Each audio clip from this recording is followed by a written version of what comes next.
ajaib perkasa perbuatanmu. Ku nyanyi haleluya, ku nyanyi haleluya, ku nyanyi haleluya, ku nyanyi haleluya.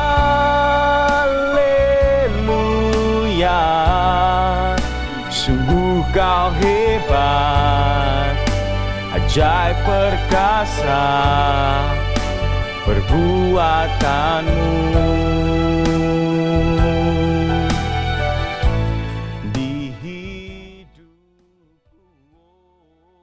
Shalom teman-teman sekalian kasih Tuhan. Saat ini kita akan bersama-sama memulai ibadah kita. Oleh karena itu, mari kita pertama-tama bersama-sama mempersiapkan diri kita. Kita mengambil waktu teduh sejenak.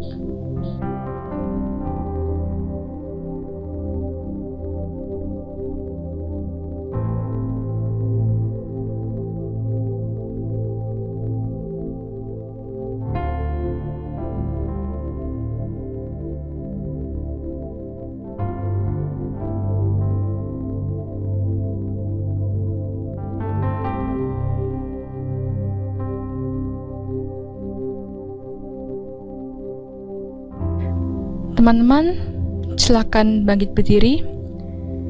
Ibadah pada hari ini kita mulai dengan mengakui bahwa pertolongan kita datangnya dari Allah pencipta langit dan bumi. Turunlah kiranya atas kita sekalian kasih karunia dari Allah Bapa, Allah Putra, dan Allah Roh Kudus. Teman-teman, silakan duduk. Teman-teman, Bapa kita adalah Bapa yang sungguh baik. Ia adalah Bapa yang penuh dengan kasih dan kasih-Nya selalu melimpah di dalam kehidupan kita. Karena itu, mari kita bersama-sama kita naikkan syukur kita nyanyikan lagu Bapa Engkau Sungguh Baik.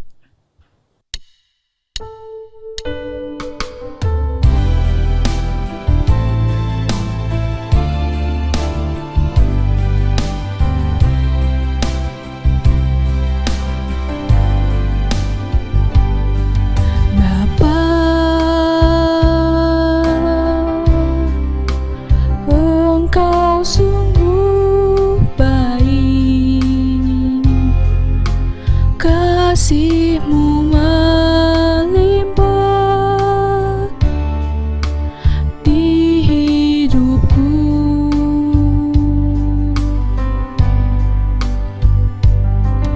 Bapa, ku berterima kasih berkat-Mu hari ini yang Kau sediakan bagiku. Ku naikkan syukurku buat hari yang Kau beri, tak habis-habisnya kasih dan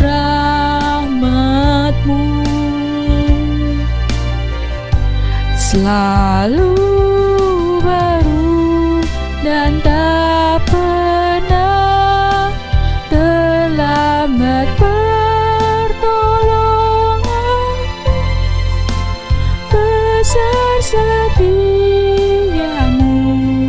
di sepanjang hidupku.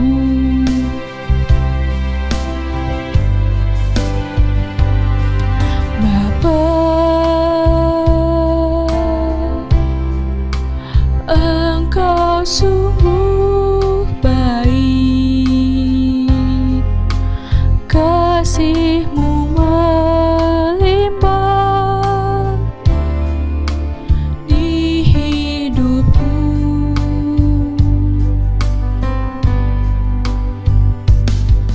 Bapa, ku berterima kasih berkat-Mu hari ini yang Kau sediakan bagiku.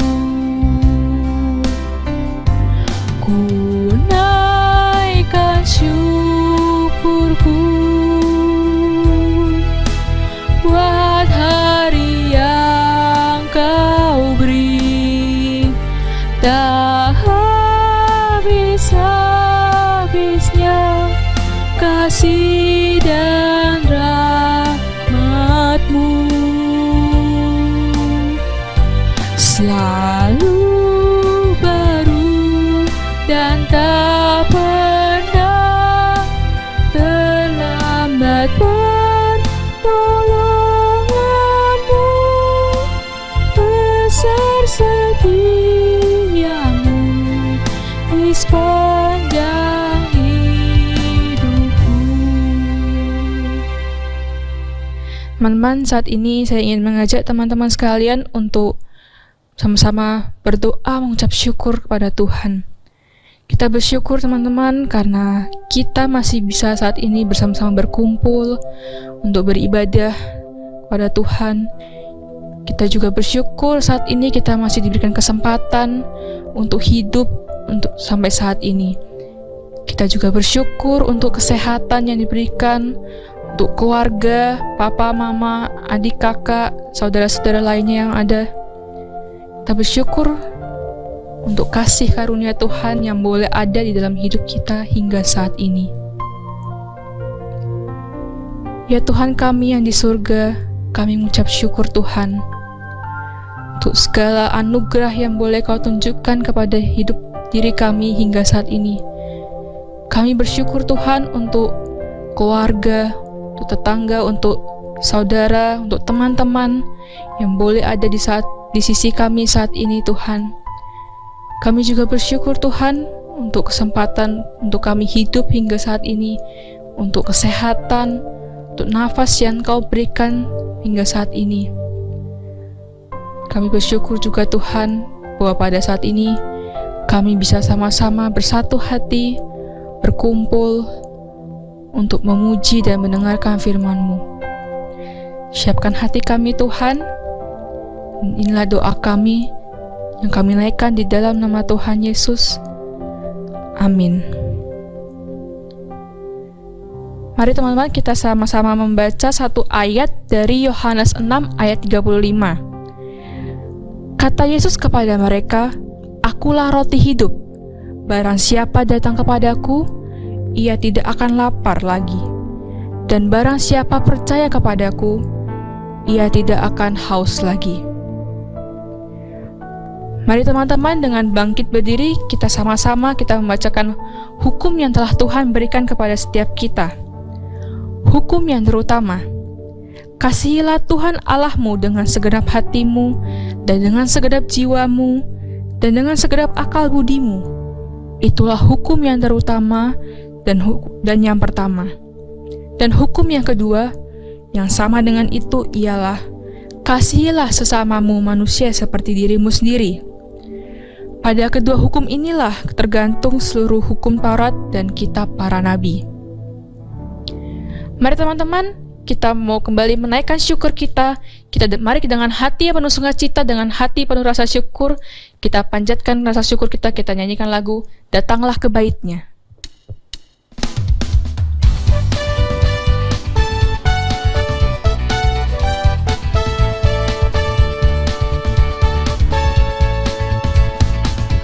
Datanglah ke Bait-Nya dengan hati bersyukur, ke dalam pelataran-Nya dengan hati bersuka. Rasakan dan lihatlah betapa baiknya Tuhan bagi yang berlindung padanya. Akan bersorak-sorai, bersyukurlah kepada Tuhan, sebab Ia baik, kawasannya untuk selamanya, kasih setianya. Bersyukurlah kepada Tuhan, sebab Ia baik, bahwasannya tuh selamanya, kasih setianya. Datanglah ke Bait-Nya dengan hati bersyukur, bersyukur ke dalam pelatarannya. Dengan hati bersuka rasakan dan lihatlah betapa baiknya Tuhan bagi yang berlindung padanya. Akan bersorak-sorai, akan bersorak-sorai. Bersyukurlah kepada Tuhan, sebab Dia baik, bahwasanya untuk selamanya kasih setianya. Bersyukurlah kepada Tuhan, sebab Dia baik, bahwasanya tuh selamanya kasih setianya. Bersyukurlah kepada Tuhan, sebab Dia baik, bahwasanya tuh selamanya kasih setianya. Bersyukurlah kepada Tuhan, sebab Dia baik, bahwasanya tuh selamanya kasih setianya. Teman-teman, silahkan duduk. Teman-teman, sebentar lagi kita akan mendengarkan firman Tuhan. Mari kita sama-sama kita siapkan hati kita. Kita nyanyikan lagu bagaikan bejana.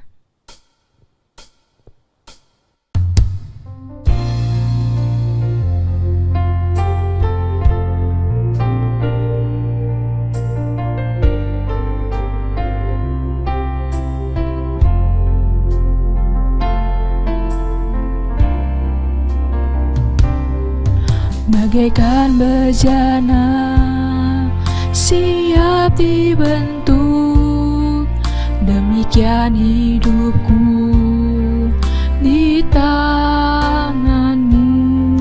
Dengan urapan kuasa Roh-Mu, ku dibaharui selalu. Jadikan ku alat dalam rumah-Mu, inilah hidupku di tangan-Mu. Bentuklah seturut kehendak-Mu, pakailah sesuai rencana-Mu.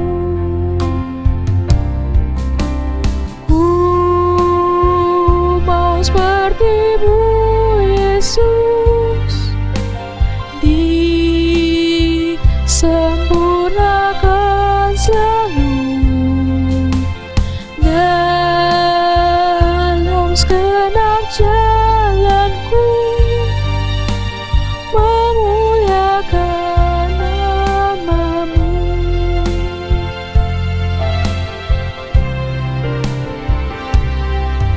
Bagaikan bejana siap dibentuk, demikian hidupku di tangan-Mu.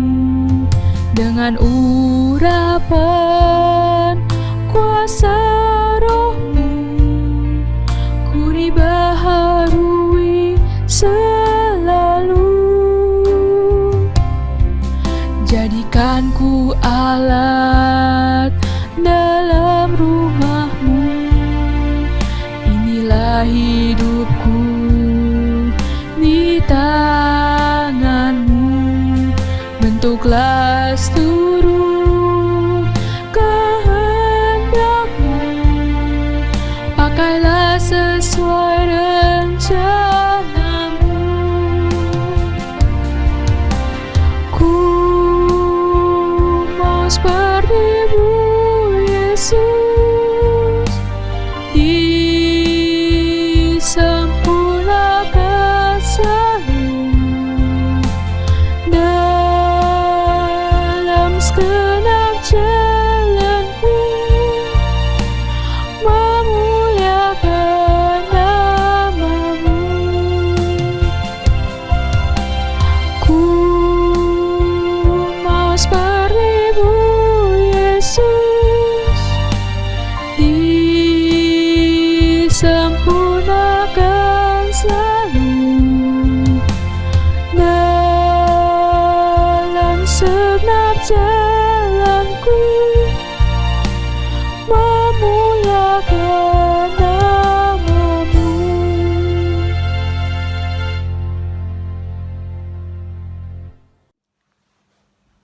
Shalom teman-teman yang terkasih di dalam Tuhan. Senang sekali bisa bertemu dengan kalian lagi meskipun hanya melalui rekaman ibadah saja.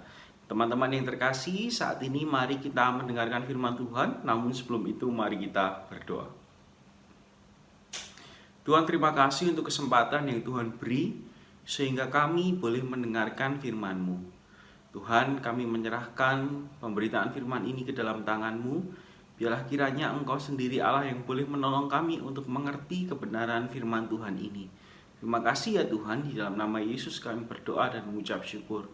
Amin. Teman-teman yang terkasih di dalam Tuhan, firman Tuhan hari ini Ko Yahya kasih judul Love Me. Kenapa Ko Yahya kasih judul Love Me? Karena ini merupakan demand atau perintah dari Tuhan Yesus bagi setiap kita, yaitu untuk mengasihi Dia selama-lamanya. Nah, mari kita membaca kebenaran firman Tuhan dari Matius pasalnya yang ke-10, ayatnya yang ke-37 sampai ayatnya yang ke-39. Saya akan bacakan buat kita semua. Barang siapa mengasihi bapa atau ibunya lebih daripadaku, ia tidak layak bagiku. Dan barang siapa mengasihi anaknya laki-laki atau perempuan lebih daripadaku, ia tidak layak bagiku. Barang siapa tidak memikul salibnya dan mengikut aku, ia tidak layak bagiku. Barang siapa mempertahankan nyawanya, ia akan kehilangan nyawanya. Dan barang siapa kehilangan nyawanya karena aku, ia akan memperolehnya.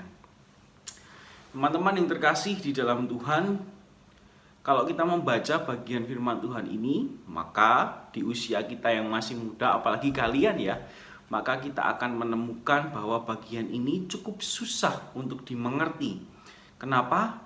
Karena seakan-akan kalau kita tidak belajar Alkitab, maka kita akan menafsirkan atau kita akan mengerti bagian ini sebagai, oh berarti saya nggak boleh dong mengasihi ayah dan ibu saya.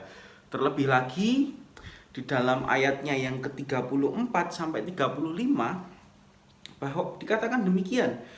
Jangan kamu menyangka bahwa aku datang untuk membawa damai di atas bumi. Aku datang bukan untuk membawa damai, melainkan pedang. Sebab aku datang untuk memisahkan orang dari ayahnya, anak perempuan dari ibunya, menantu perempuan dari ibu mertuanya. Dan musuh orang ialah orang-orang seisi rumahnya.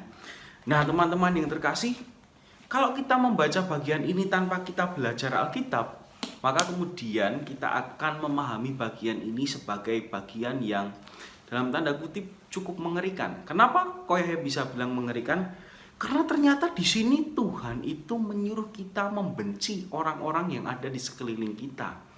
Bahkan dikatakan musuh dari kita adalah seisi rumah kita. Kalau kita nggak belajar sungguh-sungguh, maka kita akan berkesimpulan demikian.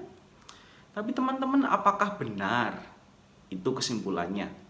Mari kita lihat konteks dan budaya pada waktu ayat ini ditulis. Teman-teman, ayat ini ditulis ini adalah perkataan Tuhan Yesus kepada para muridnya. Jadi pada waktu itu para murid itu mau diutus. Maka Tuhan Yesus kemudian memberikan petuah-petuah atau wejangan-wejangan. Salah satunya adalah bagian ini. Nah memang pada saat itu mengikut Kristus itu nggak mudah, teman-teman. Kenapa Ko Yahya bisa bilang nggak mudah? Karena begini, orang Yahudi itu memiliki pemahaman monoteisme yang begitu kental. Monoteisme itu apa? Monoteisme itu adalah menyembah satu Tuhan saja ya, kepercayaan di mana orang itu menyembah hanya satu Tuhan saja. Dan pada saat itu orang Yahudi itu memiliki pandangan monoteisme yang cukup kental. Dia menyembah Allah yang kalau di dalam bahasa Ibrani disebut Yahweh. Nah itu sangat kental sekali. Nah mereka itu percaya bahwa Yahweh itu adalah satu-satunya Tuhan. Nah, kemudian ketika mereka di dalam penindasan, Tuhan itu menjanjikan kepada mereka Mesias. Ya. Nah, pada saat itulah Tuhan Yesus datang ke dalam dunia menjadi Mesias bagi orang Israel. Tapi sayangnya orang Israel itu nggak percaya teman-teman sama Tuhan Yesus.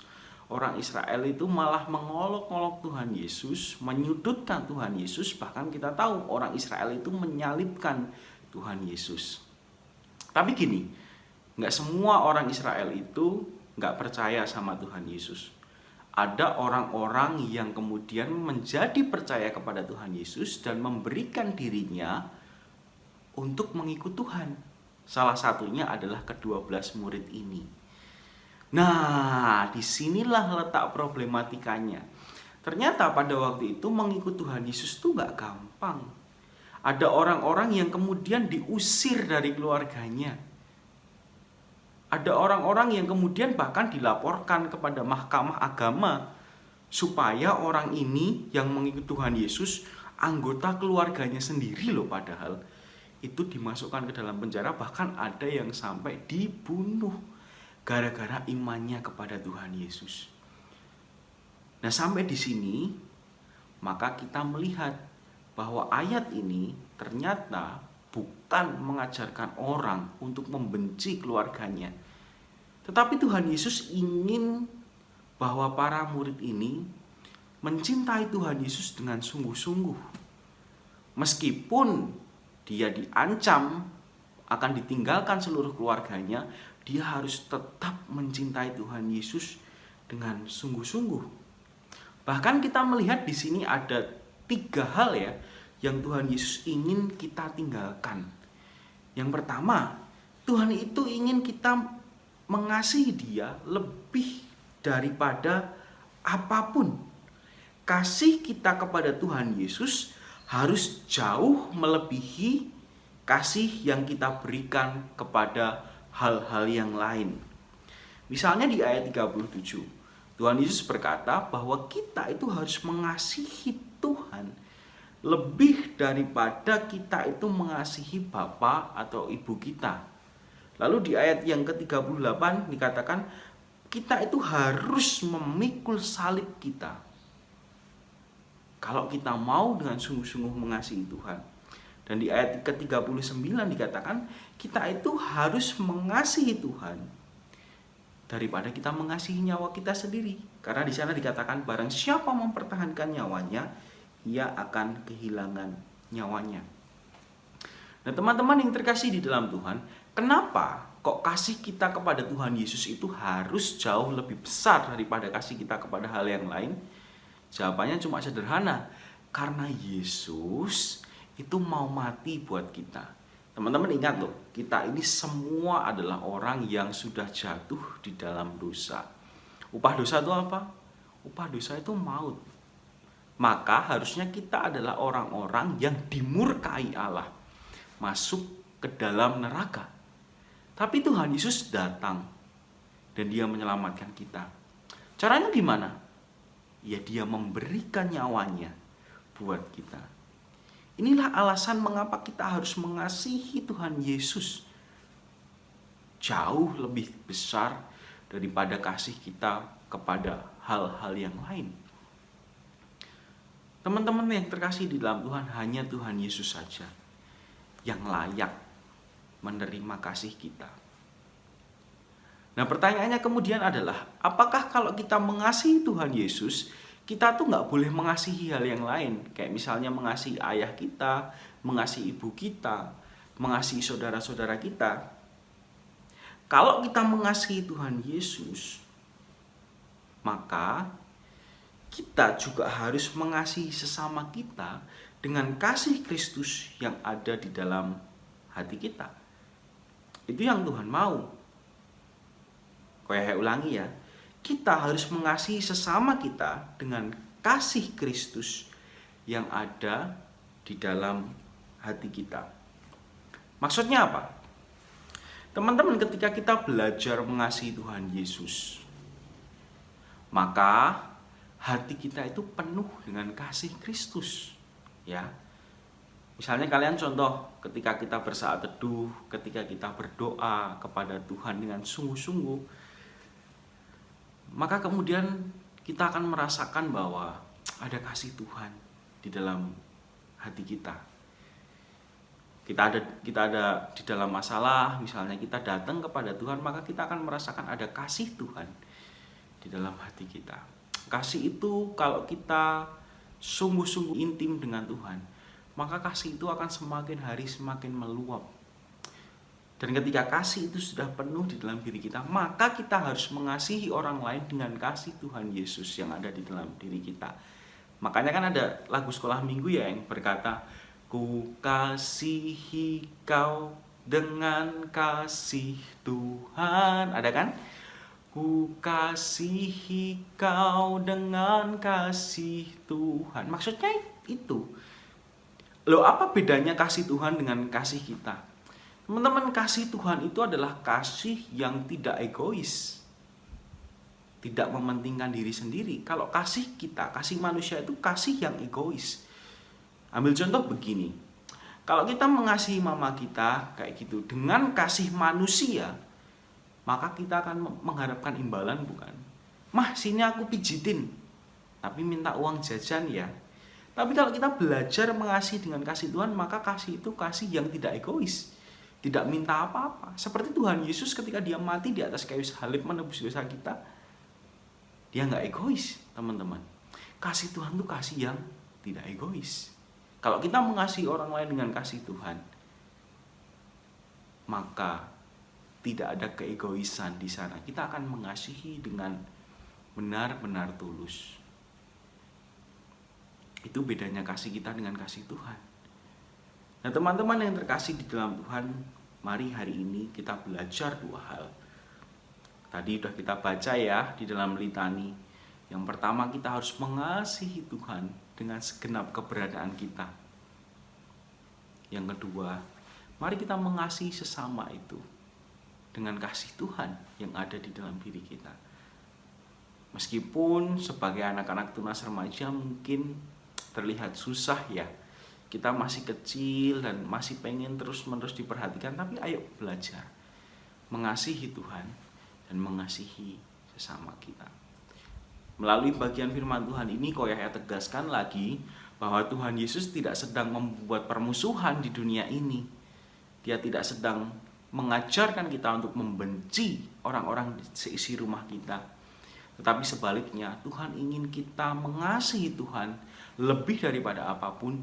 Dan kemudian kasih yang dari Tuhan di dalam diri kita itu kita bagikan kepada sekitar kita. Amin. Mari bersama-sama kita berdoa. Bapa yang terkasih, terima kasih ya Tuhan untuk firman Tuhan yang sudah dibagikan. Meskipun bagian ini kami rasa susah untuk mengerti, tapi dengan iman Tuhan, hari ini kami tahu dan belajar bahwa ternyata Engkau tidak sedang mengajarkan kami untuk bermusuhan. Sebaliknya ya Tuhan, Engkau sedang ingin mengajarkan kami untuk kami boleh mengasihi Engkau lebih daripada apapun di dunia ini. Dan dengan kasih yang dari Tuhan di dalam diri kita, kami boleh mengasihi sesama kami. Terima kasih ya Tuhan, kami menyerahkan kehidupan kami di dalam tangan-Mu. Kami juga menyerahkan ibadah hari ini ya Tuhan. Biarlah ibadah ini boleh menjadi ibadah yang berkenan di hadapan Tuhan. Hamba berdoa buat anak-anak-Mu, kiranya biarlah kasih yang daripada Allah Bapa, kasih yang daripada Tuhan Yesus Kristus dan penyertaan dari Allah Roh Kudus boleh bersama-sama dengan kami, mulai dari hari ini sampai dengan selama-lamanya. Terpujilah nama-Mu ya Tuhan, di dalam nama Yesus kami berdoa. Amin. Selamat hari Minggu teman-teman sekalian. Tuhan Yesus memberkati kita semua. God bless you.